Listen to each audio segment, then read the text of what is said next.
રાંદેર પોલીસે ગાર્ડનમાં મહિલાને છેડતી કરનાર જમીન દલાલને ઝડપી પાડી સળિયા પાછળ ધકેલી દીધો છે।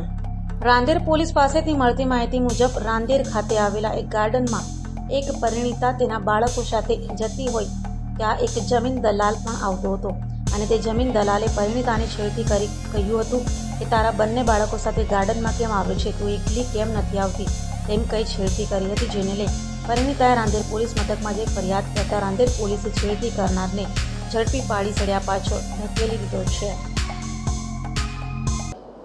બોરાટ હનુમાનજીનું મંદિર છે, ત્યાં એક એસએમસીનું ગાર્ડન આવેલું છે। ત્યાં લોકો મોર્નિંગ વોક કરવા અને સાંજે વોક કરવા માટે આવતા હોય છે। એમાં એક મહિલા ત્યાં આગળ વોક કરવા એના પુત્ર સાથે ગયા હતા।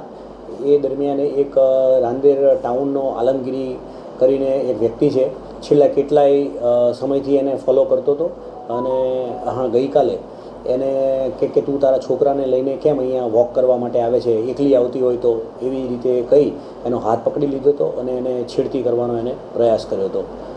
એ દરમિયાન બેન ગભરાઈ ગયા હતા અને એને તાત્કાલિક એના પતિને ફોન કર્યો હતો। એના પતિને ફોન કરતાં એના પતિ ત્યાં આવી ગયા હતા।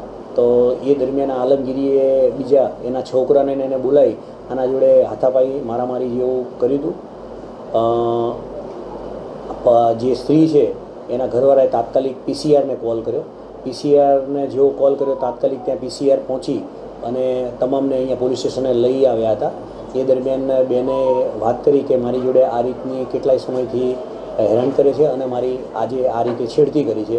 એના અનુસંધાને રાંદેર પોલીસ સ્ટેશનની અંદર 354નો ગુનો દાખલ કરી આગળની કાર્યવાહી કરી છે। આરોપી કોણ છે, કોઈ ગુનાહિત ઇતિહાસ ધરાવે છે, બેકગ્રાઉન્ડ શું છે આરોપીની અંદર આલમગીરી કરીને જે છે એ રાંદેર ટાઉનનો છે। એ બેઝિકલી યુપીના છે અને લગભગ ઘણા સમયથી લગભગ 30-35 વર્ષથી રાંદેરમાં રહે છે અને એનો પુત્ર અરબાઝ કરીને છે એ પણ સાથે છે। સર, બંને આરોપીઓ શેનું કામ ધંધા સાથે છે?